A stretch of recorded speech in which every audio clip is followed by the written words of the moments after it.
Light inside নিবেদিত। এসো কোরআনের আঙিনায়, এসো শান্তির মোহনায়, এসো কোরআনের আঙিনায়, এসো শান্তির মোহনায়।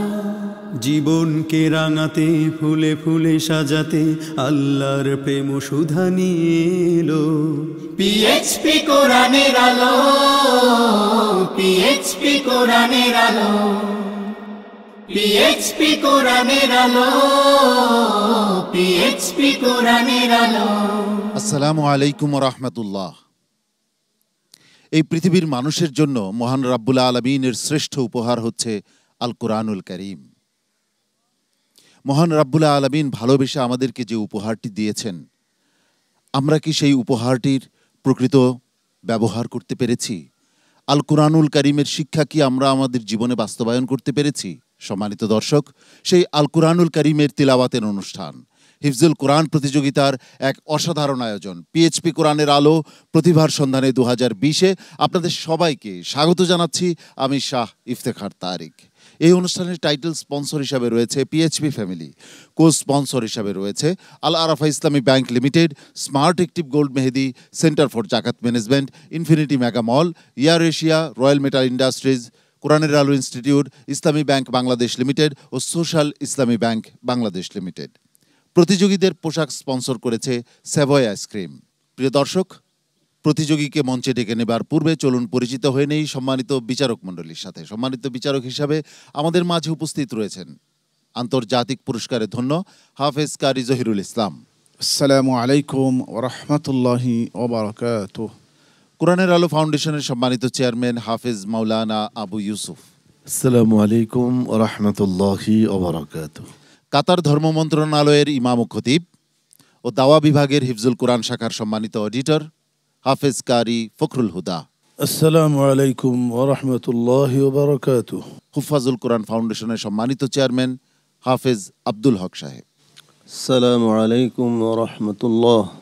সম্মানিত অতিথি হিসাবে আমাদের মাঝে উপস্থিত রয়েছেন দুজন বিশিষ্ট ব্যক্তিত্ব, বিশিষ্ট রাজনীতিক ও ব্যবসায়ী আলহাজ জান্নাতুল ইসলাম, সাভার সরকারি কলেজ ইসলামিক স্টাডিজ বিভাগের সম্মানিত বিভাগীয় প্রধান ও সহযোগী অধ্যাপক KSM সালেহ আহমদ। আসসালামু আলাইকুম ওয়া রাহমাতুল্লাহি ওয়া বারাকাতুহু। এই গ্রুপে রয়েছে 6 জন প্রতিযোগী।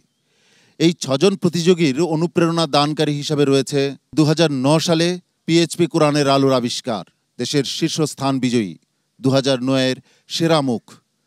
আর 2017 সালে এই প্রতিযোগী ইরানে আন্তর্জাতিক হিফজুল কোরআন প্রতিযোগিতায় ছিনিয়ে নিয়েছিল সাফল্যের মুকুট, হাফেজ আশরাফুল ইসলাম। আসসালামু আলাইকুম ওয়া রাহমাতুল্লাহি ওয়া বারাকাতুহু। এই রাউন্ড কিন্তু বেশ কঠিন। সম্মানিত বিচারক, যে আয়াতটি তিলাওয়াত করবেন তার পূর্বের পৃষ্ঠার শুরু থেকে তোমাকে তিলাওয়াত করতে হবে। প্রথম প্রতিযোগী হিসাবে মঞ্চে ডেকে নিচ্ছি মাহমুদুল হাসানকে, কিশোরগঞ্জের প্রতিযোগী হাফেজ মাহমুদুল হাসান। আসসালামু আলাইকুম ওয়া রাহমাতুল্লাহি ওয়া বারাকাতুহু। ওয়া আলাইকুম আসসালাম ওয়া রাহমাতুল্লাহি ওয়া বারাকাতুহু। আউযু বিল্লাহি মিনাশ শাইতানির রাজীম। বিসমিল্লাহির রহমানির রহিম। কানান নাসু উম্মাতান ওয়াহিদাহ। أعوذ بالله من الشيطان الرجيم. بسم الله الرحمن الرحيم. ومن الناس من يعجبك قوله في الحياة الدنيا ويشهد الله على ما في قلبه وهو ألد الخصام. وإذا تولى سعى في الأرض ليفسد فيها ويهلك الحرث والنسل والله لا يحب الفساد. وإذا قيل له اتق الله أخذته العزة بالإثم فحسبه جهنم وبئس المهاد জি এই আয়াতটি আবার বলো ওয়াইদা কিলা লাহু তাকিল্লাহ وإذا قيل له اتق الله أخذته العزة بالإثم فحسبه جهنم ولبئس المهاد ومن الناس من يشري نفسه ابتغاء مرضات الله والله رؤوف بالعباد يا أيها الذين آمنوا ادخلوا في السلم كافة ولا تتبعوا خطوات الشيطان إنه لكم عدو مبين فإن زللتم من بعد ما جاءتكم البينات فاعلموا أن الله عزيز حكيم هل ينظرون إلا أن يأتيهم الله في ظلل من الغمام إلا أن يأتيهم الله في ظلل من الغمام والملائكة وقضي الأمر وإلى الله ترجع الأمور سل بني إسرائيل كم آتيناهم من آية بينة ومن يبدل نعمة الله من بعد ما جاءته فإن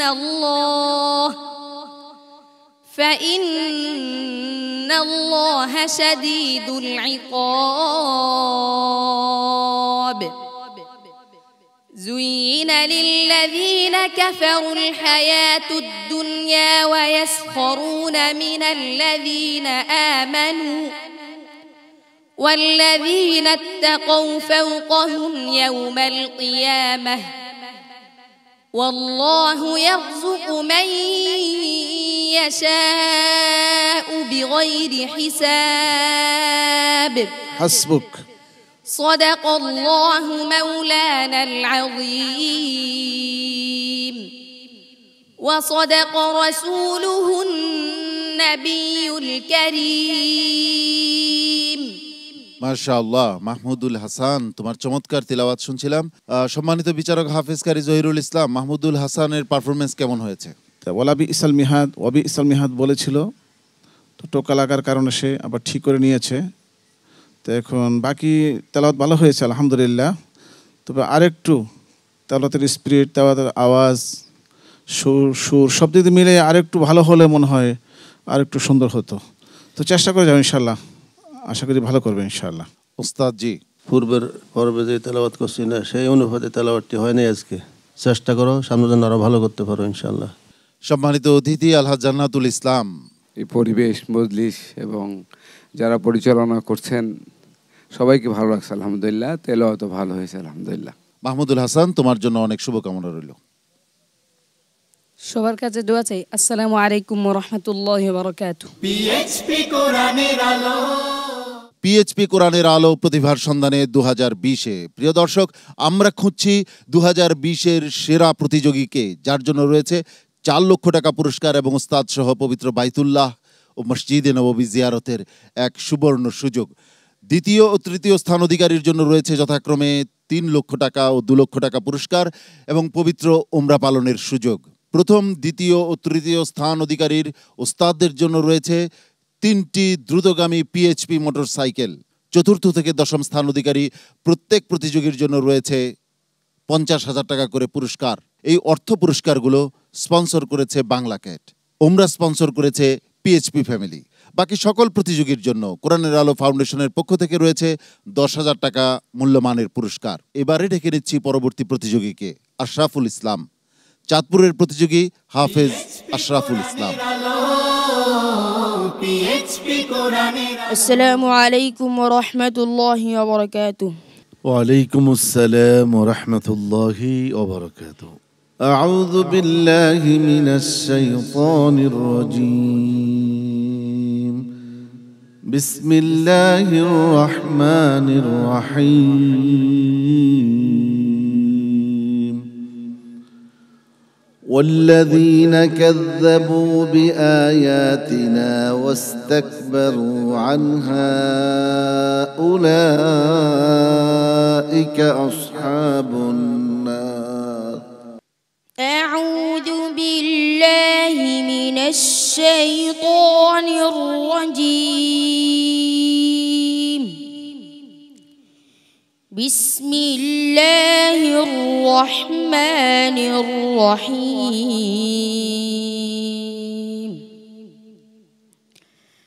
قال ربنا ظلمنا أنفسنا وإن لم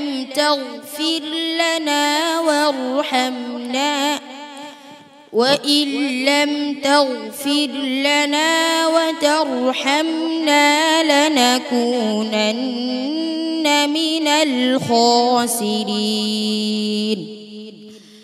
قال اهبطوا بعضكم لبعض عدو ولكم في الأرض مستقر ومتاع إلى حين.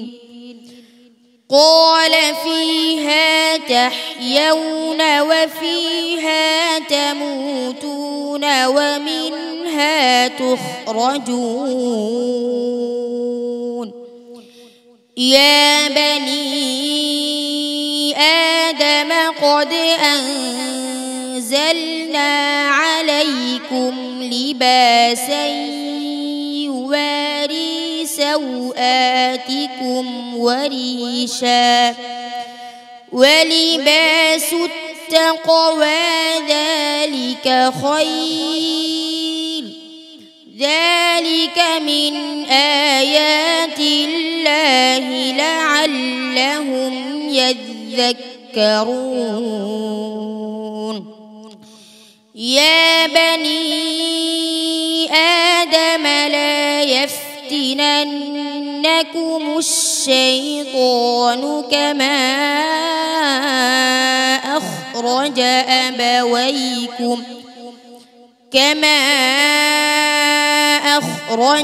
أبويكم من الجنة ينزع عنهما لباسهما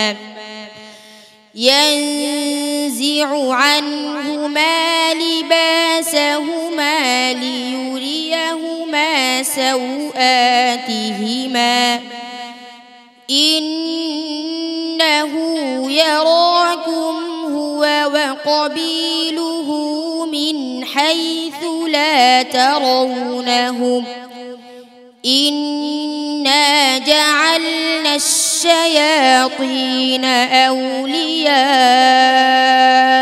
للذين لا يؤمنون.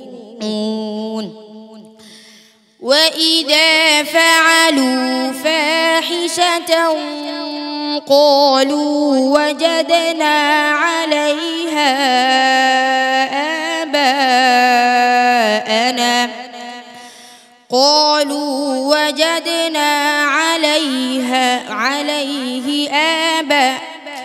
وإذا فعلوا فاحشة قالوا وجدنا عليها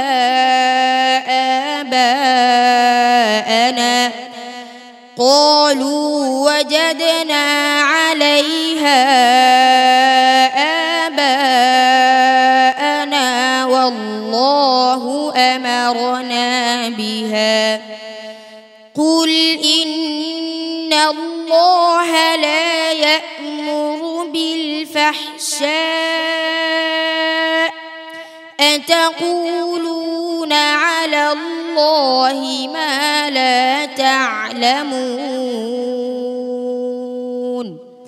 قل أمر ربي بالقسط وأقيموا وجوهكم عند كل مسجد ودعوه مخلصين له الدين كما بدأكم تعودون صدق الله العظيم মাশাআল্লাহ, চমৎকার তেলাওয়াত শুনছিলাম আশরাফুল ইসলামের। আশরাফুল ইসলামের আজকের পারফরমেন্স কেমন হলো সম্মানিত বিচারক হাফেজ মাওলানা আবু ইউসুফ সাহেবের কাছে জেনে আসি। আশরাফুল, আজকে শুরুতেই তোমার অন্যমনস্ক মনে হচ্ছে আর কি। মানুষ যদি অন্যমনস্ক হয়ে যায়, যেটা হয় তোমার ব্যাপারে কিন্তু সেটাই হয়েছে।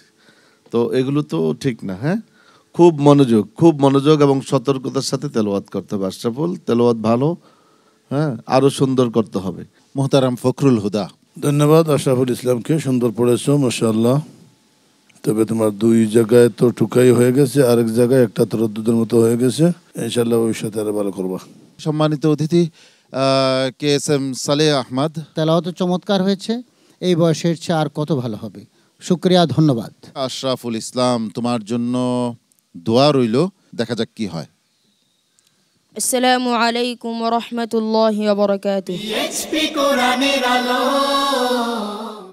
এবার ডেকে নিচ্ছি পরবর্তী প্রতিযোগীকে, তাসনিম তলহা। নেত্রকোনার প্রতিযোগী হাফেজ তাসনিম তলহা। আসসালামু আলাইকুম ওয়া রাহমাতুল্লাহি ওয়া বারাকাতুহু।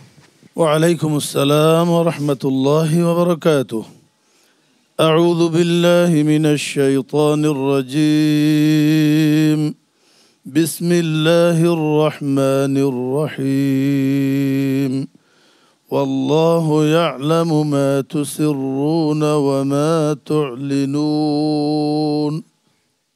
أعوذ بالله من الشيطان الرجيم. بسم الله الرحمن الرحيم. وتحمل أثقالكم إلى بلد لم تكونوا بالغيه إلا بشق الأنفس إن ربكم لرؤوف رحيم. والخيل والبغال والحمير لتركبوها وزينة ويخلق ما لا تعلمون. وعلى الله قصد السبيل ومنها جائر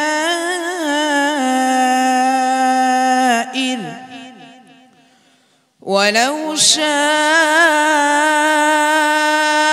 لهداكم أجمعين. هو الذي أنزل من السماء ماء لكم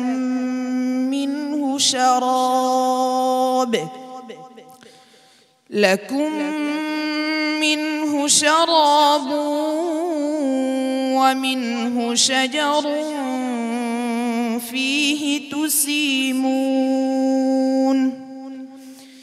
ينبت لكم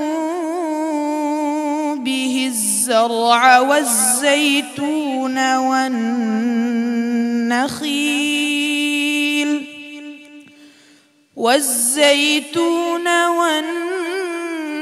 والنخيل والأعناب ومن كل الثمرات إن في ذلك لآية لقوم يتفكرون وسخر لكم الليل والنهار والشمس والقمر والنجوم مسخرات بأمره إن في ذلك لآيات لقوم يعقلون وما ذرأ لكم في الأرض مختلفا ألوانه إن في ذلك لآية لقوم يذكرون وهو الذي سخر البحر لتأكلوا منه لحما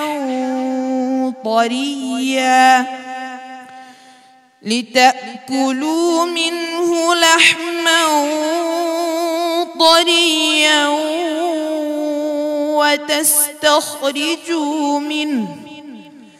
وتستخرجوا منه حلية تلبسونها وترى الفلك مواخر فيه ولتبتغوا من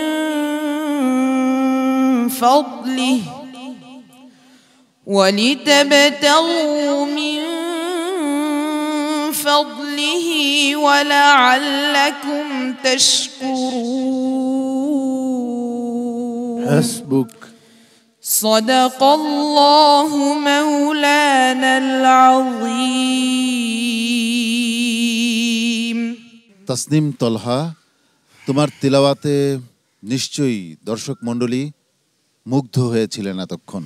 সম্মানিত উস্তাদ হাফেজ কারি ফখরুল হুদা, তাসনিম তলহার পারফরমেন্স কেমন ছিল? মাশাআল্লাহ, অত্যন্ত হৃদয়গ্রাহী তিলাওয়াত হয়েছে। আহকামও খুব সুন্দর ছিল। কিছু গুন্না লম্বা হলেও তার পড়ার গতির সাথে মিল ছিল। মাশাআল্লাহ, আল্লাহ ইয়াজিক খায়ের। এগিয়ে চলো, আল্লাহ তোমার সাথে আছেন। অনেক অনেক দোয়া রইল তাসনিম তলহা তোমার জন্য। সবাই আমার জন্য দোয়া করবেন। আসসালামু আলাইকুম ওয়া রাহমাতুল্লাহি ওয়া বারাকাতুহু। পিএইচপি কোরআনের আলো। ডেকে নিচ্ছি পরবর্তী প্রতিযোগীকে, আবু সাইদ, যশোরের প্রতিযোগী হাফেজ আবু সাইদ। আসসালামু আলাইকুম ওয়া রাহমাতুল্লাহি ওয়া বারাকাতুহু। ওয়া আলাইকুম আসসালাম ওয়া রাহমাতুল্লাহি ওয়া বারাকাতুহু। أعوذ بالله من الشيطان الرجيم. بسم الله الرحمن الرحيم. وكذب الذين من قبلهم. أعوذ بالله من الشيطان الرجيم. بسم الله الرحمن الرحيم. قالوا سبحانك أنت ولينا من دونهم. পর্বের নিয়ম তো সবাই শুনতেছো, পড়তেছো, সবাই দেখছো। তুমি কি করলা? তার পূর্বের পৃষ্ঠার শুরু থেকে পড়তে হবে না? তোমাকে এটা আপনি নতুনভাবে শিখাতে হবে নাকি? বলো। وقال الذين استضعفوا للذين استكبروا بل مكر الليل والنهار إذ إذ تأمروننا أن نكفر بالله ونجعل له أندادا وأسروا الندامة لما رأوا العذاب وجعلنا الأغلال في أعناق الذين كفروا هل يجزون إلا ما كانوا يعملون وما أرسلنا في قرية من نذير إلا قال مترفوها إنا بما أرسلتم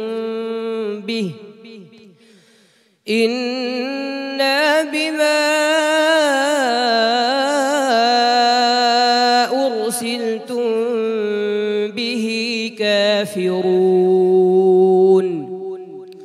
وقالوا نحن أكثر أموالا وأولادا وما نحن بمعذبين قل إن ربي يبسط الرزق لمن يشاء ويقدر ولكن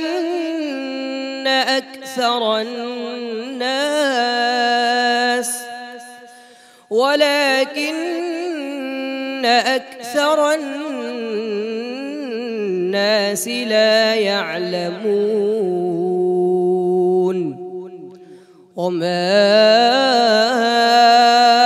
أموالكم ولا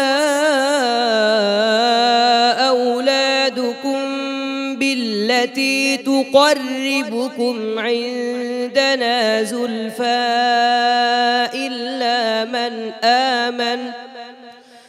إلا من آمن وعمل صالحا فأولئك لهم جزاء الضعف بما عملوا وهم في الغرفات آمنون والذين يسعون في آياتنا معاجزين أولئك في العذاب محضرون قل إن ربي يبسط الرزق لمن يشاء من عباده ويقدر له وما أنفقتم من شيء فهو يخلفه وهو خير الرازقين ويوم يحشرهم جميعا ثم يقول للملائكة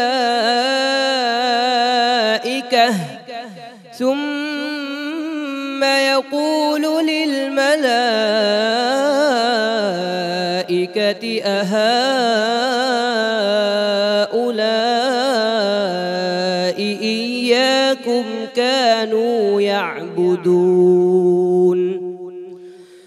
قالوا سبحانك أنت ولينا من دونهم بل كانوا يعبدون الجن أكثرهم بهم مؤمنون حسبك صدق الله العظيم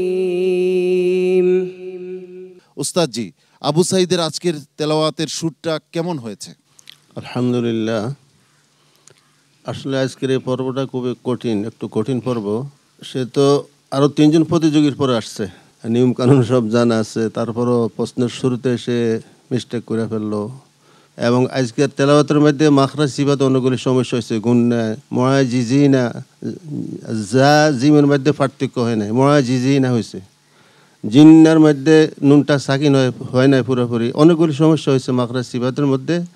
তো এই পর্বে এটা আমরা কামনা করি নাই। জনাব সালেহ আহমদ, শুরু থেকে একটু ঘাবড়ে না গেলে চমৎকার হতো এবং চমৎকারই হয়েছে। আলহামদুলিল্লাহ, আল্লাহ তাকে তৌফিক দান করুন, অনেক দূরে গিয়ে যান। প্রিয় দর্শক, যারা আজ প্রথম আবু সাঈদের তেলাওয়াত শুনলেন এবং আবু সাঈদকে দেখলেন, তাদের অবগতির জন্য জানিয়ে রাখছি আমাদের এই প্রতিযোগী আবু সাঈদ ইতোমধ্যে আলজেরিয়ায় আন্তর্জাতিক হিফজুল কোরআন প্রতিযোগিতায় অংশগ্রহণের যোগ্যতা অর্জন করেছে। আমরা প্রত্যাশা রাখি এবং বিশ্বাস রাখি আজকের তার সামান্য রকমের বিচ্যুতি এটা তার সেই চূড়ান্ত পর্যায়ে, আন্তর্জাতিক পর্যায়ে তাকে সাফল্য এনে দিতে সহায়তা করবে। আল্লাহ রাব্বুল আলামিন তোমার সহায় হন। আসসালামু আলাইকুম ওয়া রাহমাতুল্লাহি ওয়া বারাকাতুহু। পিএইচপি কোরআনের আলো, পিএইচপি কোরআন। প্রতিযোগিতার এই পর্যায়ে মঞ্চে ডেকে নিচ্ছি মাহির তাজওয়ার আকিফকে। মৌলভীবাজারের প্রতিযোগী হাফেজ মাহির তাজওয়ার আকিফ। আসসালামু আলাইকুম ওয়া রাহমাতুল্লাহি ওয়া বারাকাতুহু। ওয়া আলাইকুম আসসালাম ওয়া রাহমাতুল্লাহি ওয়া বারাকাতুহু। أعوذ بالله من الشيطان الرجيم. واللائي يئسن من المحيض من نسائكم. أعوذ بالله من الشيطان الرجيم. بسم الله الرحمن الرحيم. يوم يجمعكم ليوم الجمع ذلك يوم التغابن ومن يؤمن بالله ويعمل صالحا يكفر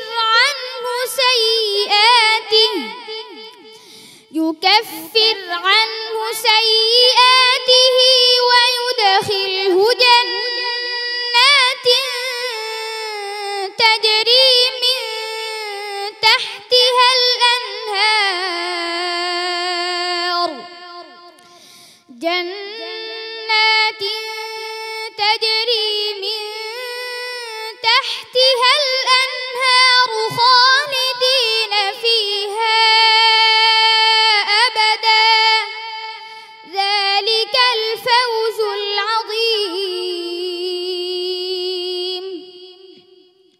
والذين كفروا وكذبوا بآياتنا أولئك أصحاب النار خالدين فيها وبئس المصير. ما أصاب من مصيبة إلا بإذن الله ومن يؤمن بالله يهد قلبه والله بكل شيء عليم.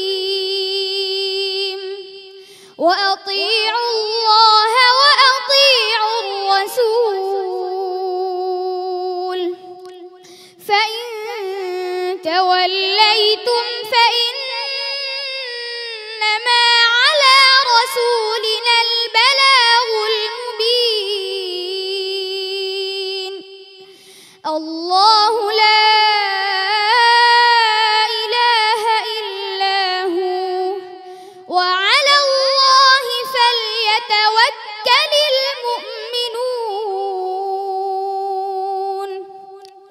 يا أيها الذين آمنوا إن من أزواجكم وأولادكم عدوا لكم وإن تعفوا وتصفحوا وتغفروا فإن يا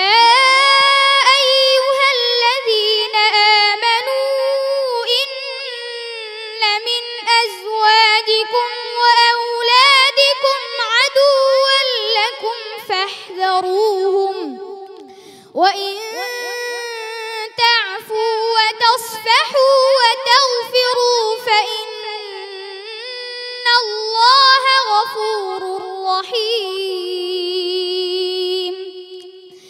إنما أموالكم وأولادكم فتنة والله عنده أجر عظيم فاتقوا الله ما استطعتم واسمعوا وأطيعوا وأنفقوا خيرا لأنفسكم ومن يوق شح نفسه فأولئك هم المفلحون حسبك. صدق الله مولانا العظيم وصدق رسوله النبي الكريم উস্তাদ জি মাহির তাজওয়ার আকিফের পারফরমেন্স নিয়ে আপনার অভিমত শুনতে চাচ্ছি। সামান্য একটু হোঁচট খেতে চাইছিল আলহামদুলিল্লাহ, সাথে সাথে আবার সেটাকে এসে ঠিক করে নিছে আলহামদুলিল্লাহ। আর বাকি কোনো সমস্যা হয়নি আলহামদুলিল্লাহ। তুমি এগিয়ে যাও, দেখা যাক আল্লাহ তোমার সহায়ক হন। السلام عليكم ورحمة الله وبركاته পিএইচপি কোরআনের আলো হিফজুল কোরআন প্রতিযোগিতার এক অনন্য আয়োজন পিএইচপি কোরআনের আলো প্রতিভার সন্ধানে 2020-এ। এবারে ডেকে নিচ্ছি আরও একজন বিস্ময়কর প্রতিভাকে, হাফেজ হুজাইফা আহমদ, কুমিল্লার প্রতিযোগী হুজাইফা আহমদ। পিএইচপি কোরআনের السلام عليكم ورحمة الله وبركاته وعليكم السلام ورحمة الله وبركاته أعوذ بالله من الشيطان الرجيم قال فما خطبك يا سامري أعوذ بالله من الشيطان الرجيم بسم الله الرحمن الرحيم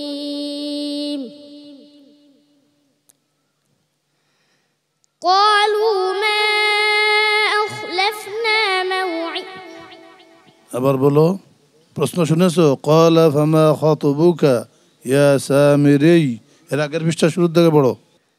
ولقد أوحينا إلى موسى أن أسر بعبادي فاضرب لهم طريقا في البحر يبسا لا تخاف دركا ولا تخشى فأتبعهم فرعون بجنوده فغشيهم من اليم ما غشيهم وأضل فرعون قومه وما هدى يا بني إسرائيل قد أنجيناكم من عدوكم وواعدناكم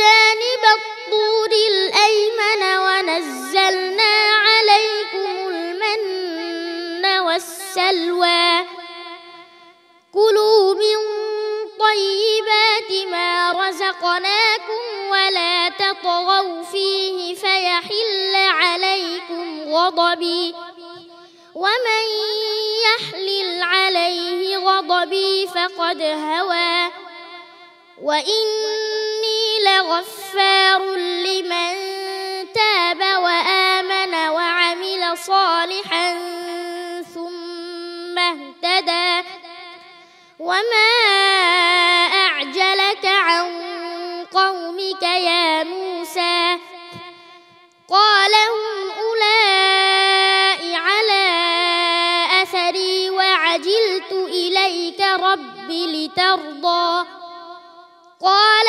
فإنا قد فتنا قومك من بعدك وأضلهم السامري فرجع موسى إلى قومه غضبان أسفا قال يا قوم ألم يعدكم ربكم وعدا حسنا أفطال عليكم العهد أم أردتم أن يحل عليكم غضب من ربكم فأخلفتم موعدي حسبك صدق الله مولانا العظيم মাশাআল্লাহ। তার আজকের পারফরমেন্স কেমন হয়েছে জেনে আসবো সম্মানিত বিচারক শেখ ফখরুল হুদার কাছ থেকে। মদ গুন্নার মিকদার তোমার খুব সুন্দর ছিল। একটা ইআদা তুমি আই ইয়াহিল্লা আলাইকুম থেকে করছো, শুধুমাত্র আম আরাদতুম থেকে করলেই অর্থটা পরিপূর্ণ থাকবে সুন্দরভাবে। জাযাকাল্লাহু খায়রা। হাফেজ মাওলানা আবু ইউসুফ এই বয়সে এত বড় স্টেজে তেলাওয়াত করতেছে এবং প্রতিটা প্রশ্নের উত্তর দিয়ে এই পর্যায়ে আসাটা, এটাই হোজাফার জন্য অনেক বড় পাওয়া। আসসালামু আলাইকুম ওয়া রাহমাতুল্লাহি ওয়া বারাকাতুহু। পিএইচপি কোরআনে এবার ফলাফল ঘোষণার পালা। ফলাফল ঘোষণার আগে মঞ্চে ডেকে নিচ্ছি 6 প্রতিযোগীকে। এই 6 প্রতিযোগীর মধ্য থেকে 4 জন চলে যাবে টপ 10-এ, আর 2 জনকে বিদায় নিতে হবে। সর্বোচ্চ নম্বর পেয়ে যে যাবে পরবর্তী রাউন্ডে, তার জন্য রয়েছে স্মার্ট অ্যাক্টিভ গোল্ড মেহেদির পক্ষ থেকে একটি আকর্ষণীয় গিফট হ্যাম্পার। সর্বোচ্চ নম্বর পেয়েছে নেত্রকোনার প্রতিযোগী তাসনিম তলহা। তাসনিম তলহাকে অনেক অনেক অভিনন্দন এবং শুভেচ্ছা।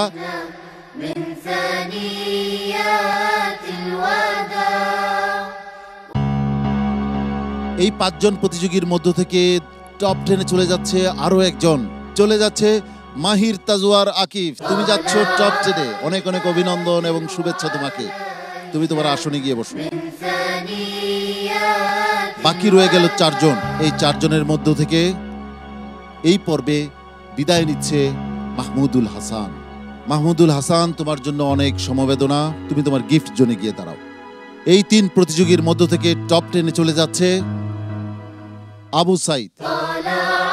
এখন খুশি? আলহামদুলিল্লাহ। তাকে অভিনন্দন। তুমি তোমার আসন গ্রহণ করো।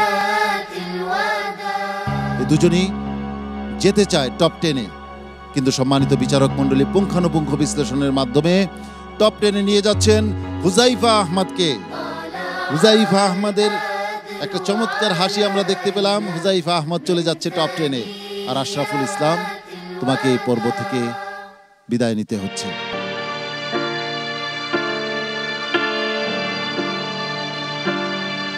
অনেক অনেক সমবেদনা আশরাফুল ইসলাম তোমার জন্য।